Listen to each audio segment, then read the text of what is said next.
السلام علیکم ورحمۃ اللہ وبرکاتہ۔ ہم احکام عشرہ کا مطالعہ کر رہے تھے جو قرآن پاک میں اللہ تعالیٰ کی طرف سے بیان ہوئے ہیں، اور وہ جو ایک عام مسلمان کو ایک ہم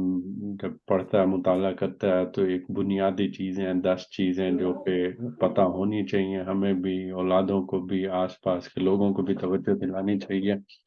کیونکہ یہ وہ چیزیں جن کے بارے میں پھر قرآن پاک کی ہدایت کی گئی ہے، اور اس کے بارے میں سزائیں بھی بیان کی گئی ہیں کہ اگر نہیں ہوتا تو اس میں 4 چیزیں کر لی تھیں۔ اس میں سٹارٹ سب سے پہلے جو خالق کے ساتھ رابطہ ہوتا ہے ہمارا، اللہ تعالیٰ کی عبادت ہے، وہ چیز زیر بحث ہی تھی۔ فوراً اللہ تعالیٰ کے بعد پھر جو دوسری چیز تھی وہ تھی والدین کے ساتھ حسن سلوک، کے والدین کا فوراً ہی خدا کے بعد جو دوسرا دنیاوی لحاظ سے دیکھا جائے تو والدین کا مقام ہے۔ پھر اللہ تعالیٰ کی راہ میں جو انفاق ہے، اللہ تعالیٰ کی راہ میں جو مال خرچ کرنا ہے، جو مخلوق ہے اللہ تعالیٰ کی، اس کے ساتھ جو رابطہ ہوتا ہے، تو اس کا نتیجہ اس کے بارے میں ہم نے چیزیں پڑھی تھیں۔ پھر چوتھا تھا عفت و عصمت کے بارے میں، کیونکہ گناہ اور بڑی بدکاری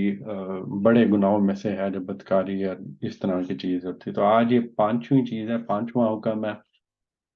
اور 5واں حکم کیا ہے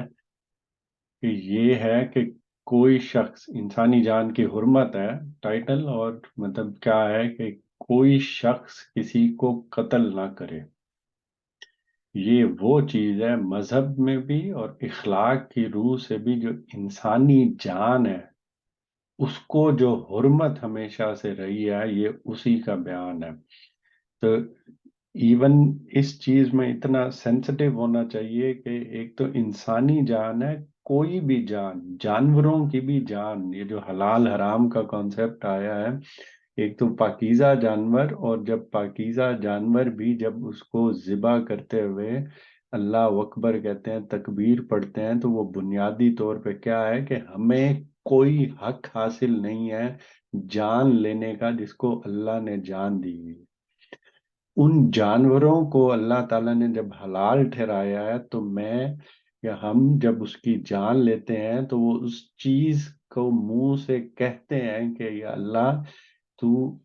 بڑا ہے، تو نے ہمیں یہ حق دیا ہے کہ ہم اس کو کھانے پینے کے لیے استعمال کر سکیں۔ تو یہ اس کی جان بھی، جانور کی جان لیتے ہوئے بھی اتنے شرائط کے بعد ہے کہ اس کو پھر ہم کھا سکتے ہیں، ورنہ وہ بھی ہمارے لیے حرام ہو کر رہ جاتا ہے۔ تو یہ تو انسانی جان ہے، اور اس کی حرمت تو بالکل شروع سے حاصل رہی ہے، اور یہ 5واں حکم اسی کا بیان ہے۔ اور اس میں قرآن نے کیا بتایا کہ یہی تاکید اس سے پہلے بنی اسرائیل کو بھی کی گئی تھی، اور اللہ تعالیٰ نے یہ بات ان پر بھی لکھ دی تھی کہ ایک انسان کا قتل در حقیقت پوری انسانیت کا قتل ہے۔ اور یہ جو فرمان ہے ان میں بھی، اس میں کم و بیش انہی الفاظ میں موجود ہے۔ سورہ مائدہ اگر ہم پڑھیں، ہم پڑھ کے آئے ہیں، تو قرآن پاک نے اسی چیز کا حوالہ دیا، اور وہ کیا ہے کہ انسان کی یہی سرکشی ہے جس کی وجہ سے ہم نے موسیٰ علیہ السلام کو شریعت دی، تو اس میں بنی اسرائیل پر اپنا یہ فرمان بھی لکھ دیا تھا کہ جس نے کسی ایک انسان کو قتل کیا، آگے اب 2 وجوہات بتائی گئی ہیں کہ کن وجوہات پہ اگر لیا تو اس پہ کوئی مواخذہ نہیں ہوگا، اور وہ کیا وجوہات ہیں؟ اس کے بغیر کہ اس نے کسی کو قتل کیا ہو، یا زمین میں کوئی فساد برپا کیا، تو اس نے گویا تمام انسانوں کو قتل کر دیا۔ اور جس نے کسی ایک انسان کو زندگی بخشی، اس نے گویا تمام انسانوں کو زندگی بخش دی۔ اور مطلب یہ وہ چیز ہے، پہلے تو وہ دیکھ لیں کہ 2 وجوہات جو بیان کی گئی ہیں، 2 ہی صورتیں بیان کی گئی ہیں کہ جس میں کسی انسان کی جان لی جا سکتی ہے۔ اول تو یہ کہ اس نے کسی کو قتل کر دیا۔ اب اس نے جب کسی کو قتل کر دیا اور ناحق قتل کیا، تو اب اس کا بدلہ لیا جائے گا، اور بدلہ لیا جائے گا تو وہ وہ قصاص ہوگا یا کوئی اس طرح کا جو اللہ تعالیٰ کے احکامات ہیں ان کے مطابق پھر وہ چیز کی جائے گی، عدالت ریاست اس کے اندر انوالو ہو جائے گی، سنی جائیں گی، چیزیں دیکھی جائیں گی اور اس کی جان لی جا سکتی ہے، یہ اللہ تعالیٰ کی طرف سے بھی اجازت ہے پھر۔ دوسرا کیا ہے؟ دوسرا کیا ہے؟ جب ریاست قائم ہوتی ہے، جب ہم انسان ضرورت ہے مل جل کر ایک دوسرے کے ساتھ رہتے ہیں، اللہ تعالیٰ نے چوائس دی ہوئی ہے، اللہ تعالیٰ نے ارادہ و اختیار دیا ہوا ہے، اب اس ارادہ و اختیار کو جب ہم استعمال کرتے ہیں تو ہم غلط کام بھی کرتے ہیں، اپنے ارادے کو غلط استعمال بھی کرتے ہیں اور صحیح استعمال بھی کرتے ہیں۔ اب جب ہم غلط استعمال کرتے ہیں تو یہ چیز پیدا ہو جاتی ہے کہ پھر ہم اس کے غلط استعمال سے کسی بھی شخص کے جان، مال اور آبرو اس کو نقصان پہنچا سکتے ہیں۔ تو اللہ تعالیٰ نے یہ دوسری والی چیز کی ہے کہ جب انسان سرکش ہو جائے اور نظم اجتماعی، ریاست جو رٹ ہے یا ریاست کے قوانین ہیں ان سے باغی ہو کے کھڑا ہو جائے اور ان سے سرکشی اختیار کر لے، تو اس کا مطلب کیا ہے کہ اب اس ریاست میں جو رہنے والے ہیں ان کی جان، ان کا مال اور ان کی آبرو اب محفوظ نہیں رہی۔ اب کسی بھی ٹائم کسی پر بھی کچھ نہ کچھ کیا جا سکتا ہے اس شخص کی طرف سے، کیونکہ اب وہ سرکش اور باغی ہو کے کھڑا ہو گیا ہوا ہے۔ تو یہ اس کو تعبیر کرتے ہیں کہ یہ فساد پھیلانا ہوتا ہے، زمین میں فساد پھیلانے کی تعبیر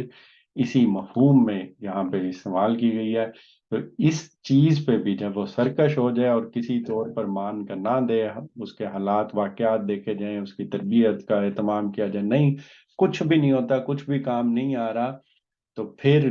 یہ چیز کہی گئی ہے، پھر اس کی جان بھی لی جا سکتی ہے۔ اور اس کی ایک سادہ سی مثال میں دے دوں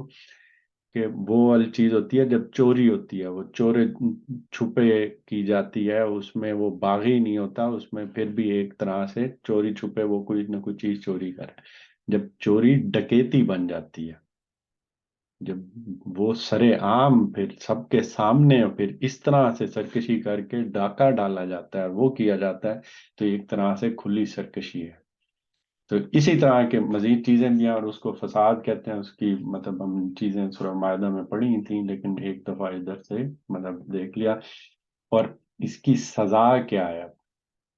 اس کی سزا یہ ہے کہ جس نے پھر کسی کی ناحق جان لی ہے، قرآن کی روح سے ابدی جہنم، صرف جہنم نہیں، ابدی جہنم اس کی پھر سزا ہے۔ یہ اتنا بڑا گناہ ہے، اتنا بڑا گناہ ہے کہ اس کی پھر معافی کا سوال ہی نہیں ہے۔ اور یہاں سے ایک چھوٹی سی چیز پیدا ہوتی ہے کہ کچھ لوگ کیا تھوڑی دیر کے لیے بھی جہنم میں جائیں گے؟ تو کم از کم میرے ذہن میں سوال پیدا ہوتا تھا اور اس کا جواب وہی ہے جو کہ پہلے ہم پڑھتے ہوئے آ رہے ہیں کہ بیسیکلی جنت بنائی گئی ہے پاکیزہ لوگوں کے لیے، اور پاکیزہ لوگ جنہوں نے اپنے خیالات کو، اخلاق کو پاکیزہ بنایا، کھانے پینے میں چیزوں کو پاکیزہ بنایا، اپنے جسم جو جو یہ چیزیں ہمارے اوپر ہیں، پہننے، کھانے پینے، یہ ساری چیزوں کو پاکیزہ بنایا ہر طرح سے، تو پھر وہ جنت میں جا سکتا ہے۔ وہ پاکیزہ لوگوں کی جگہ ہے، اس میں کوئی بھی کمی رہ گئی ہے، کوئی بھی چیز رہ گئی ہے، کوئی نجاست رہ گئی ہے، تو اس کو پہلے جہنم سے گزار کر پاک کیا جائے گا۔ اور اس سے بھی پناہ مانگنی چاہیے، دیکھا جانا چاہیے، ہم اپنی زندگی کا بھی تھوڑا مطالعہ کریں، دیکھیں کہاں کہاں غلطی ہو رہی ہے، کہاں کہاں مزید چیزیں بہتر کی جا سکتی ہیں، کہ یہ والی نوبت ہی نہ آئے کہ اللہ کو جہنم سے ہمیں بھی گزروانا پڑے، کہ ہم وہ اس طرح سے پاکیزہ ہو جائیں، اس جنت کے لائق ہو جائیں کہ جس میں فل پاکیزہ ہو کے جاتے ہیں۔ اور یہ والی نجاست اتنی بڑی نجاست ہے کہ کسی کی ناحق جان لے لی گئی ہے کہ پھر اس کی سزا ابدی جہنم ہے۔ مسلمانوں میں سے جو لوگ پھر اپنے مسلمان بھائیوں کے خلاف اس جرم کے مرتکب ہوتے ہیں، تو اس کو سورہ نساء میں اللہ تعالیٰ نے قرآن پاک میں متنبع کیا، وہ کیا ہے؟ اس شخص کی سزا البتہ جہنم میں جو کسی مسلمان کو جان بوجھ کر قتل کرے وہ اس میں ہمیشہ رہے گا، اس پر اللہ کا غضب اور اس کی لعنت ہے، اور اس کے لیے اس نے ایک بڑا عذاب تیار کر رکھا ہے۔ اب اسی طرح یہ بات بھی قرآن نے واضح کر دی ہے کہ یہ جو جرم کرتے ہیں، یہ جو جرم کے مرتکبین ہوتے ہیں، ان کا معاملہ صرف پھر اللہ تعالیٰ کے ساتھ نہیں ہے، بلکہ مقتول کے اولیاء کے ساتھ بھی ہے، کہ جو اس کے والی وارث تھے مقتول کے، جس کا قتل ہوا ہے، اب ان کے ساتھ بھی ہے، اور ان کو بھی اللہ نے پورا اختیار دیا ہے۔ لہٰذا اب دنیا کی کوئی بھی عدالت ہو تو وہ جو ورثہ ہوتے ہیں یا اولیاء ہیں، ان کی مرضی کے بغیر قاتل کو کوئی رعایت نہیں دے سکتی، اور اس کی ذمہ داری ہے کہ اگر وہ قصاص پر اصرار کریں تو پھر ان کی مدد کرے، اور جو کچھ وہ چاہیں اسے پوری قوت کے ساتھ اور ٹھیک ٹھیک نافذ کر دے۔ لیکن لیکن اس کے یہ معنی بھی نہیں ہے کہ اب مسلمانوں کی کوئی باقاعدہ حکومت اگر کسی جگہ نہیں ہے، اور قصاص کا معاملہ پھر اب صرف مقتول کے اولیاء ہی سے متعلق ہو جائے کہ اب حکومت نہیں ہے، کوئی عدالت نہیں ہے، کوئی پولیس نہیں ہے، کوئی اس طرح کا محکمہ نہیں ہے، اب کوئی قتل ہو گیا، کوئی قبیلہ ٹائپ کی کوئی جگہ ہے، اور وہاں پہ پھر صرف اب اس کے والی وارث مقتول کے وہ فیصلہ کریں گے، تو یہ اختیار بھی ان کو نہیں ہے کہ وہ حدود سے تجاوز کریں گے پھر، کہ وہ مثال کے طور پر انتقام میں، جوش انتقام میں، جو قاتل ہے اس کے علاوہ کسی دوسرے کو بھی قتل کرنے کی کوشش کریں۔ یہ اس زمانے کے لحاظ سے بھی دیکھیں، اور بعض اوقات ہمارے زمانے میں بھی یہ چیز سامنے آ جاتی ہے کہ جی خاندان برادری میں کوئی کسی کا قتل ہوا ہے، تو اب جس نے قتل کیا اس کو چھوڑ کر اس کی جو برادری میں سے بھی کسی کو قتل کرنا وہ اپنے اوپر لازم کر لیتے ہیں کہ نہیں، انہوں نے ہمارا ایک بندہ مارا ہے، ہم ان کا ایک بندہ ماریں گے۔ قاتل کی بات ہی نہیں ہو رہی اب وہ کہہ رہے ہیں کہ ہم ان کی برادری میں سے کوئی بندہ ماریں گے۔ تو یہ وہ چیز ہے کہ جس سے قرآن بالکل وہ منع کر رہا ہے کہ وہ تجاوز نہیں کریں گے۔ جوش انتقام میں بھی بہت بڑا صدمہ ہوتا ہے، لیکن پھر بھی قاتل کے علاوہ کسی دوسرے کو قتل کرنے کی کوشش کی جائے تو یہ ٹھیک نہیں ہوگا، یا اس طرح کی صورت اختیار کر لیں کہ جی وہ کم رتبے کا تھا یا وہ غلام تھا، اس کے بدلے آزاد کرے، یا عورت ہے تو اس کے بدلے مرد کے قتل کا مطالبہ کر دیں، یا مجرم کو عذاب دے دے کر ماریں، یا مار دینے کے بعد اس کی لاش پہ غصہ نکالیں، یا قتل کے ایسے طریقے اختیار کریں جن سے اللہ نے منع فرمایا ہے۔ تو یہ قرآن پاک کے یہ الفاظ میں بیچ میں سے اس کی ڈیٹیل تو مطلب نہیں ابھی کر سکتے، لیکن اس کے الفاظ جو استعمال ہوئے ہیں اس میں اسی چیز کی تنبیہ کے لیے ہیں۔ اور پھر یہ بات آپ اس سے پھر نکلتی ہے کہ قیامت میں بھی یہ چیز مقتول کو حاصل ہوگا، کہ جس کی پھر جان لی گئی تھی، جب اللہ پھر سب کو کھڑا کرے گا، جب وہ اس کی عدالت لگے گی، تو پھر یہ اختیار مقتول کو بھی حاصل ہوگا کہ اس کی مرضی کے بغیر پھر اب قاتل کو وہاں پہ بھی کوئی رعایت نہیں ملے گی۔ تو یہ پانچواں حکم مختصر ہم نے دیکھا جس میں اب انسانی جان کی حرمت تھی، اور اب اس کے بعد چھٹا حکم ہے۔ چھٹا حکم یتیم کے مال میں خیانت کے بارے میں ہے۔ بعض اوقات ہماری سوسائٹی میں ہم اس چیز پہ اتنا سینسیٹیو نہیں ہوتے اور وہ چیز نہیں کرتے، لیکن یہ اتنا بڑا حکم ہے کہ قرآن پاک کے احکام عشرہ میں سے 10 جو احکامات ہیں بنیادی، اس کو آپ سمجھ لیں، اس میں یہ چیز شامل ہے کہ یتیم کے مال میں کوئی بھی کسی قسم کا کوئی ناجائز تصرف نہیں کیا جائے، اور اس کے حکم بھی اسی طرح سے ہیں جس طرح سے اوپر زنا یا بدکاری کو روکنے کے لیے آئے تھے۔ وہ کیا تھا؟ جس کا ہم نے کہا تھا کہ سد ذریعہ کا اصول ہوتا ہے کہ وہ گناہ اگرچہ نہیں ہوا، لیکن اس کی طرف جانے والے راستے بھی سارے کے سارے بند کر دیے جائیں گے۔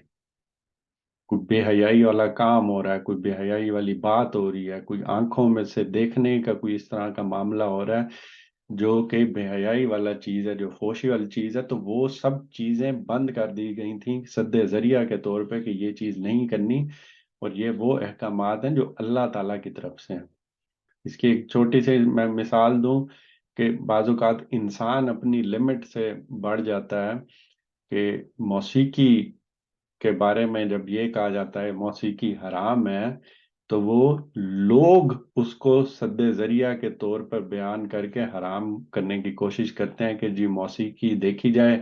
کوئی 90% یا کوئی اس سے زیادہ بڑھ کے، تو وہ موسیقی میں کیا ہو رہا ہے کہ وہ بے حیائی والی باتیں ہیں، گانے ہیں اور یہ چیزیں اور وہ چیزیں ہیں، جذبات کو بھڑکاتی ہیں۔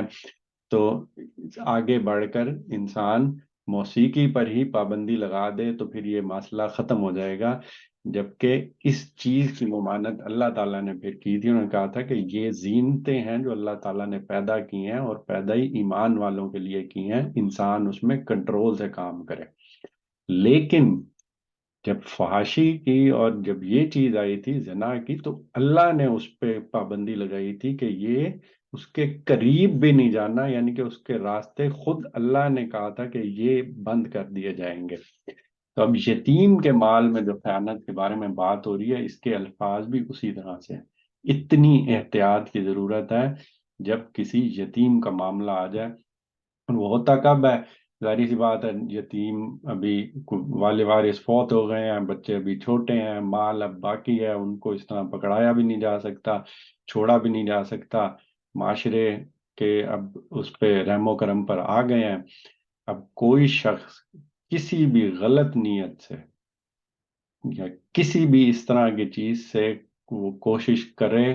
تو اس کے بارے میں یہاں متنبہ کیا جا رہا ہے کہ اب اس کے قریب بھی نہیں جانا اس کے مال کے۔ اور قریب جانا ہے تو کیا وجوہات ہوں گی؟ کہ یتیم کی بہبود اور بہتری کے ارادے کے سوا اس کے مال کے قریب بھی نہ جاؤ۔ اس کے معنی کیا ہے؟ اس کے معنی یہ ہے کہ یتیم کے مال میں صرف وہی تصرف جائز ہے جو اس کی حفاظت اور نشو و نما کی غرض سے کیا جائے۔ جس طرح اپنے مال کو ہم بڑھانے کی کوشش کرتے ہیں، کوئی پیسے بچے ہوئے ہیں، کوئی بینک رکھ دیے، کوئی سونا لے لیا، کوئی پلاٹ لے لیا کہ وقت کے لحاظ سے کوئی بعض اوقات اس کی ویلیو بڑھ جائے گی، تو اب اس طرح کر کے اس کی ویلیو بڑھانے، نشو و نما کے لیے، حفاظت کے لیے کیا جائے تو پھر تو ٹھیک ہے، اور صرف اس وقت تک کیا جائے جب تک یہ یتیم جو ہے اس عمر کو نہیں پہنچ جاتا جب تک وہ اپنے مال کی ذمہ داری خود سنبھالنے کے قابل نہیں ہو جاتا۔ تو اس میں سورہ نساء میں بھی اللہ تعالیٰ نے اس کے متعلق ہدایات دی ہیں۔ اب وہ اللہ تعالیٰ کے قوانین ہیں، وہ شریعت کے قوانین ہیں، وہ آگے ڈیٹیل سے بیان ہوئے ہیں۔ یہاں اتنی بات واضح کر دی گئی ہے، وہ کیا ہے کہ جس چیز سے روکا گیا ہے وہ کیا ہے کہ یہ ایک سنگین جرم ہے،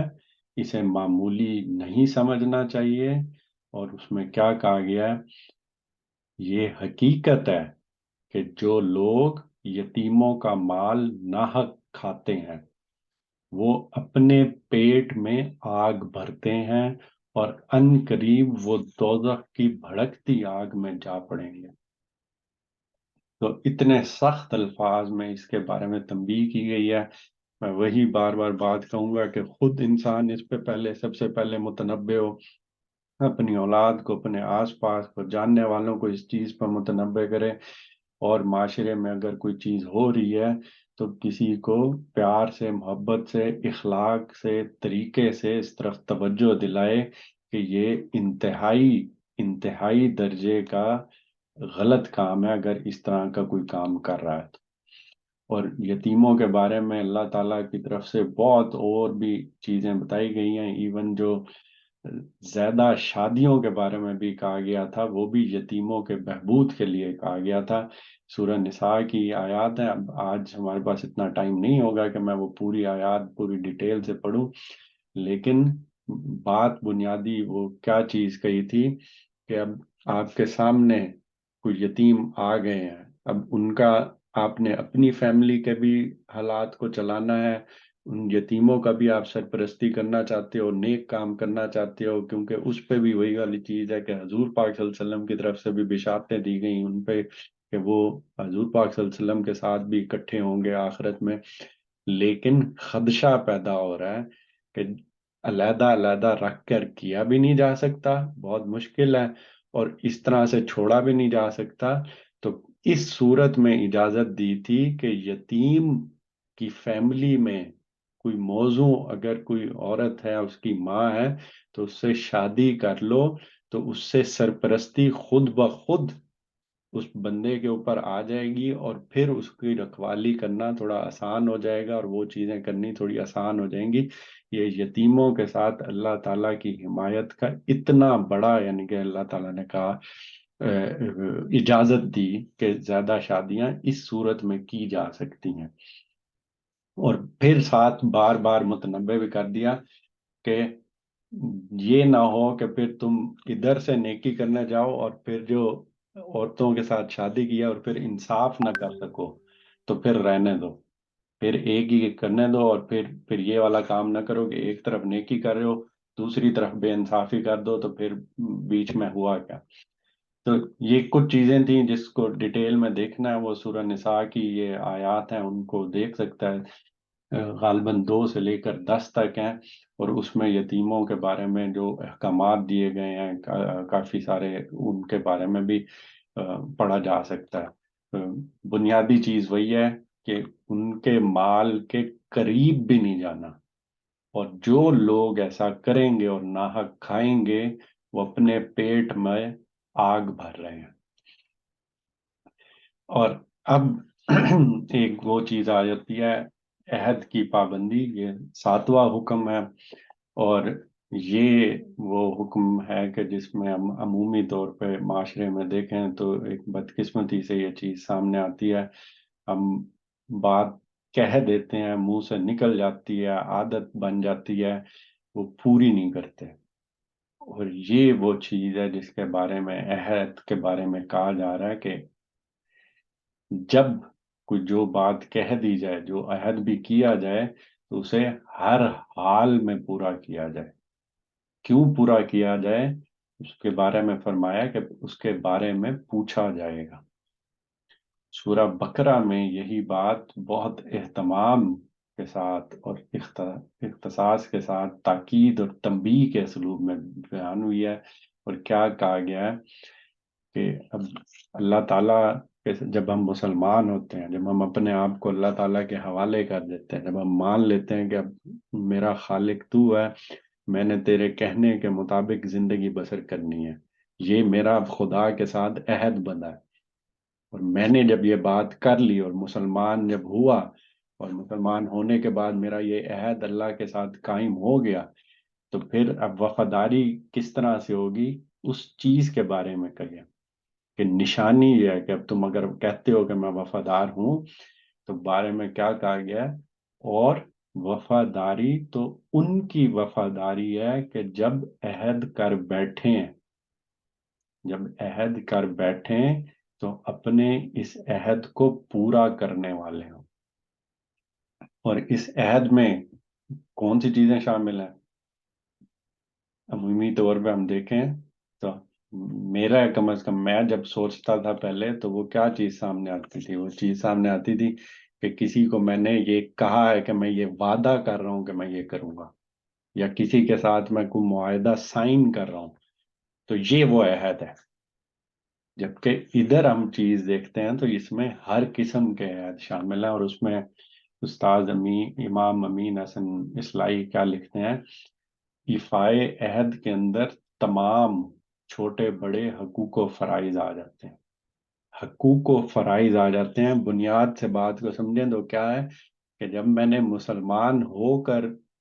عہد اللہ کے ساتھ باندھا کہ میں اب تیرے کہنے کے مطابق زندگی بسر کروں گا، تو آپ سے